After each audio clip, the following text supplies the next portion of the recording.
an example would be like the 2008 bailout of the companies that kind of just, they took advantage of a loophole in the system to the point where it broke our entire banks? Yeah, and it broke our entire economy. And then instead of letting them fail for their bad decision, right? The government stepped in and turned on the money printer.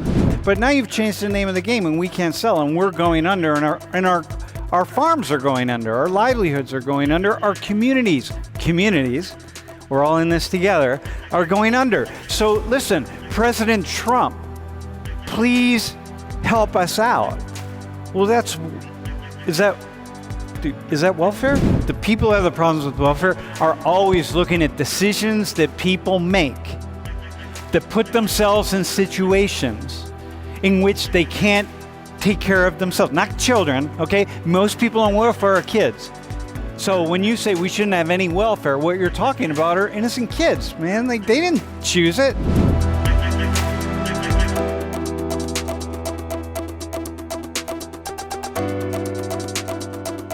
Welfare is giving something to people that they didn't necessarily deserve. They're getting it because of, for some reason, about, I don't know, not necessarily who they are demographically, but they're getting a handout from the rest of us, like tax money, okay? Is it only poor people who get the handouts? I mean, I don't think it's only categorized by people that are homeless on the streets. I think there might be a lot of people that you wouldn't even know, or you might not even be able to recognize that might be on welfare. Yeah. Receive welfare. Say receive welfare. Yes, receive welfare. Okay. Sorry. Yeah, so can you give me an example? For example, when I was in elementary school, I had a couple of friends that received free school lunches, and I mean, we were close friends, so it was something that they could tell me, and it wasn't it was just a normal conversation. But I don't think the other classmates might have been able to tell that or know, because they have clothes and they look clean. And okay. Well, welfare can also be for people who have disabilities, whether that's a physical disability or a psychological disability.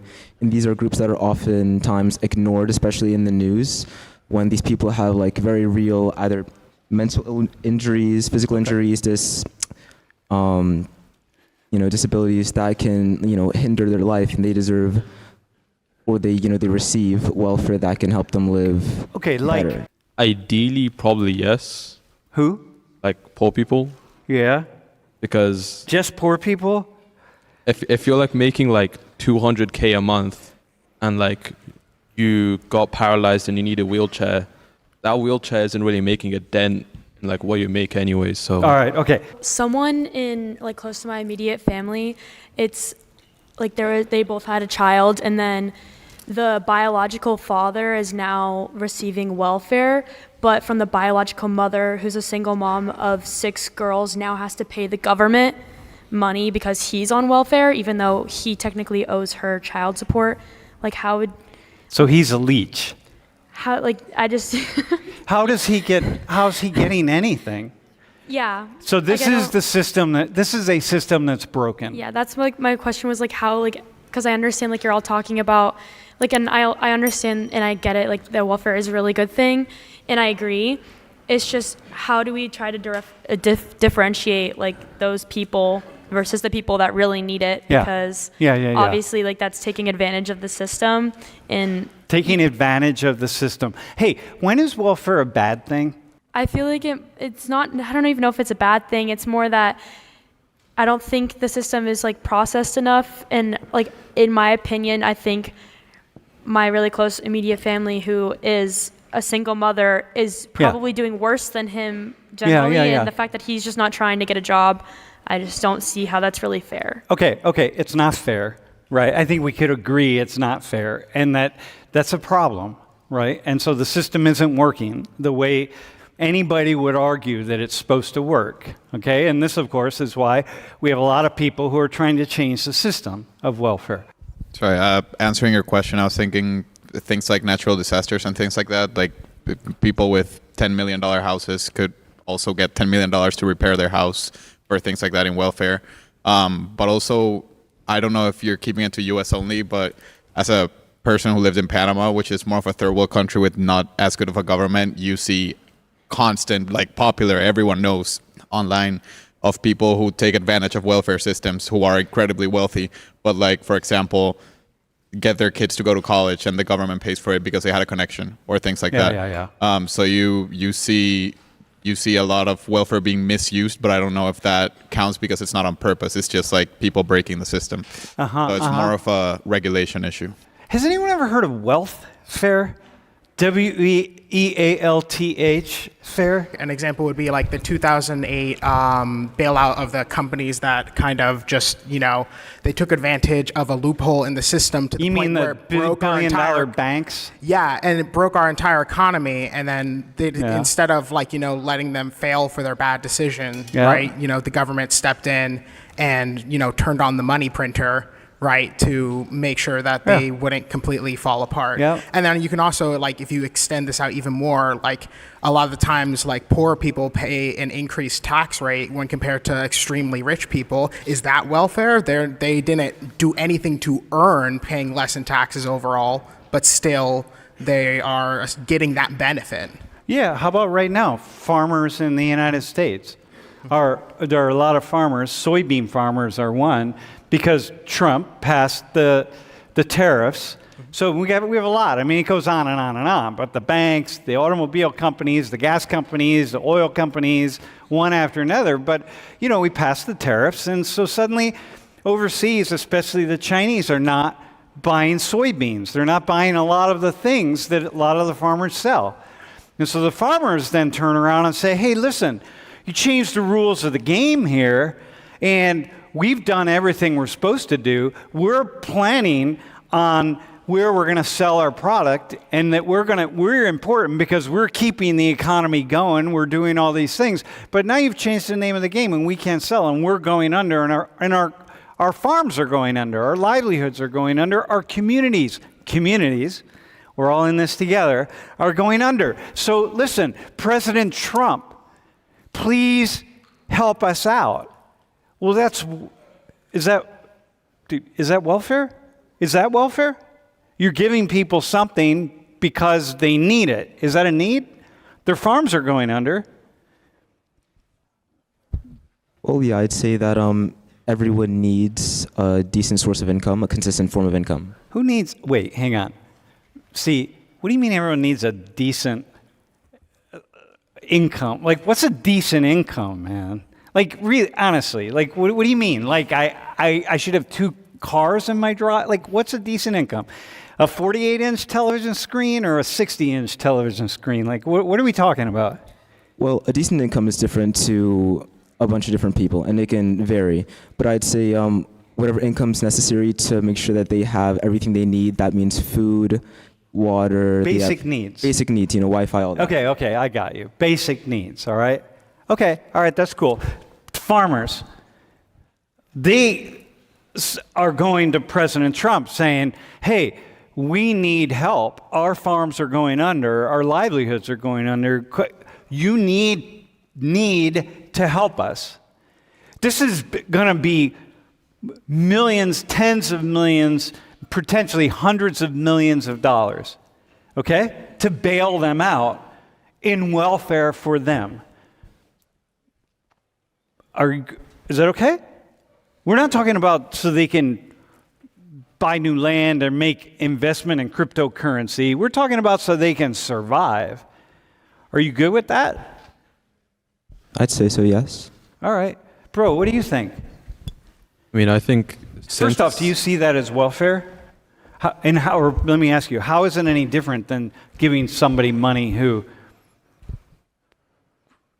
doesn't have a place to live? A poor person money who doesn't have a place to live versus giving these farmers money who pretty soon won't have a place to live. What's the difference? I mean, these farms are going under as a direct consequence of what the government themselves did. Yeah. So it's on the government who caused that to give them what they need, because it's they're going under because of the government's decision themselves. Okay, so I come from an area of Ohio where there were a lot of manufacturing jobs, and especially union jobs. I mean, you know, when I graduated high school, it's like a lot of my buddies in school went and worked in the union jobs, right? In the automobile companies and so on, right? Those jobs all left, and they started going to Mexico and to Guatemala and to China and so on. So now you got people who no longer have really good paying jobs, but they have, you know, they're working at Starbucks or whatever it is. I mean, that's what's available to them. So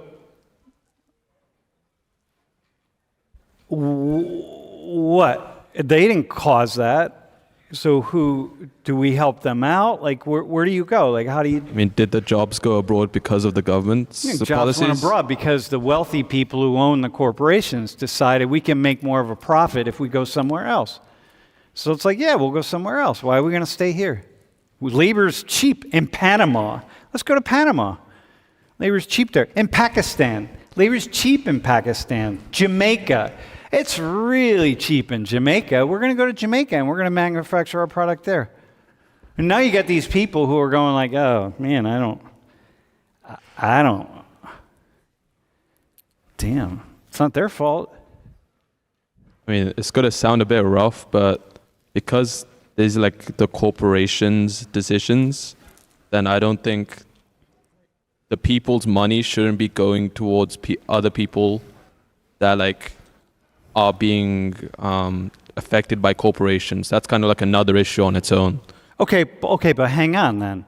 Then you got this guy right here. Go back to what you said earlier. You got this guy right here who just doesn't want to work. He gets a girl, dude, he gets somebody pregnant, and he leaves her, and now she's a single mother who's trying to go to school and trying to work and trying this and trying that. Bro, and like the that you are, he splits town. Do we give her? You want to pay for her? I mean, I think that's why childcare exists. Yeah, but why would you pay for her and not pay for the person who's equally she didn't choose that this guy's going to leave town. He said he loved her and like, yeah, this is great. I'll be there for you. And then he takes off. The corporation says, hey, we're here for the community. And then one day the corporation takes off. What's the difference? And why should we help her? Because the people there, if you work for that corporation and you know, hey, this is the only job in town, man. It's the only game in town. And if this corporation shuts down, because companies are leaving, they're going to Jamaica, Pakistan, Panama, wherever. If they leave, I'm screwed. If I sign this banknote to buy this house and the corporation leaves and the only job I can get is working at Walmart as a cashier for $11 an hour, I'm screwed. I'm going to lose my house. That's a pretty stupid decision on my part to sign the banknote to buy this house. So like, I better not buy the house. Maybe I should buy a less expensive house. So if that happens, I don't get screwed over. But the next person's like, nah, this is good. Let's take a risk. Let's go. Let's buy the house. And this person here loses their house. They lose everything. And then they go to you and they're like, hey, you got to help me out, man. I lost my house. It's like, oh, God, You going to help them? I think if they go below a certain line, welfare would end up helping them anyways, since they could. It wouldn't help them anyway. It's not going to get their house back. I mean, no, but like. I don't think this is essentially a yes or no question. No, it's not. But I'm just putting these things out there to show, like, wait, hang on a second, man. At what point in time, the people who are arguing, who have the problems with welfare, Emily, and then we're going to go here. We have a comment.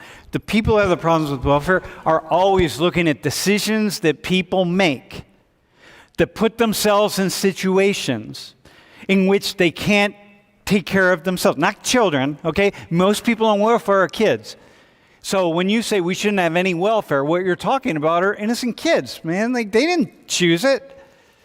You ever see kids? When I was in Chicago, I was watching this woman beg with she was selling little candies on the street, okay? And she only spoke Spanish, so we spoke in Spanish. And I'm like, how'd you get here? You know, I had a conversation with her, right?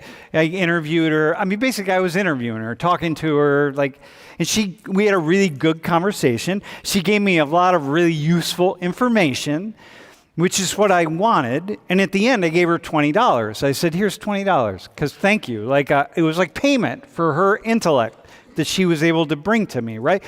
But the point is, dude, she had a baby strapped to her back right here.